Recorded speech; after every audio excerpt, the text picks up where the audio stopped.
Leviticus chapter 6.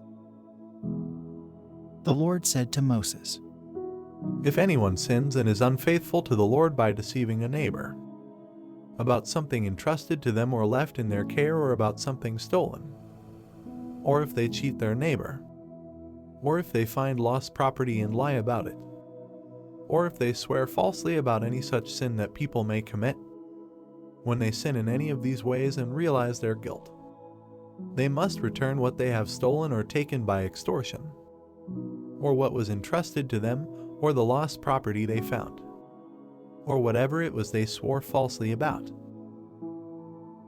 They must make restitution in full. Add a fifth of the value to it and give it all to the owner on the day they present their guilt offering. And as a penalty they must bring to the priest, that is, to the Lord, their guilt offering, a ram from the flock, one without defect and of the proper value. In this way the priest will make atonement for them before the Lord, and they will be forgiven for any of the things they did that made them guilty. the burnt offering. The Lord said to Moses, Give Aaron and his sons this command. These are the regulations for the burnt offering. The burnt offering is to remain on the altar hearth throughout the night, till morning, and the fire must be kept burning on the altar. The priest shall then put on his linen clothes, with linen undergarments next to his body, and shall remove the ashes of the burnt offering that the fire has consumed on the altar and place them beside the altar. Then he is to take off these clothes and put on others, and carry the ashes outside the camp to a place that is ceremonially clean. The fire on the altar must be kept burning, it must not go out. Every morning the priest is to add firewood, and arrange the burnt offering on the fire and burn the fat of the fellowship offerings on it. The fire must be kept burning on the altar continuously, it must not go out. the grain offering.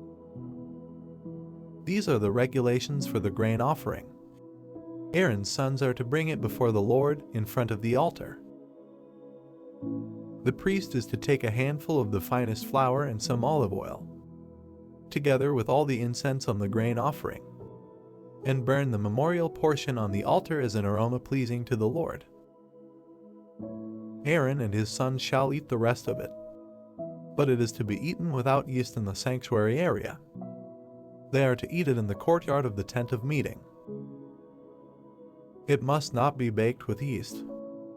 I have given it as their share of the food offerings presented to me. Like the sin offering and the guilt offering, it is most holy. Any male descendant of Aaron may eat it. For all generations to come it is his perpetual share of the food offerings presented to the Lord. Whatever touches them will become holy. The Lord also said to Moses, This is the offering Aaron and his sons are to bring to the Lord on the day he is anointed. A tenth of an ephah of the finest flour is a regular grain offering, half of it in the morning and half in the evening. It must be prepared with oil on a griddle.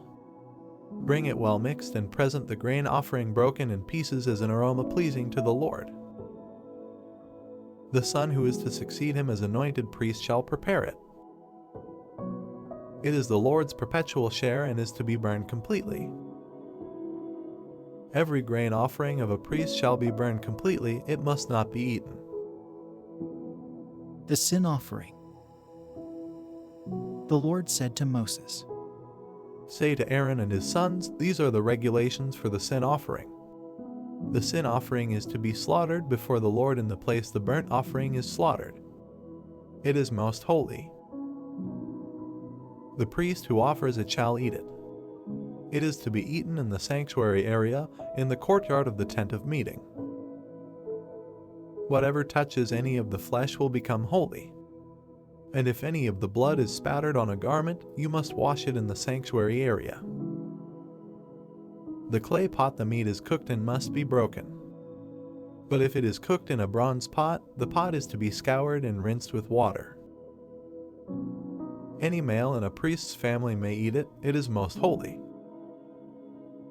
but any sin offering whose blood is brought into the tent of meeting. To make atonement in the holy place must not be eaten, it must be burned up.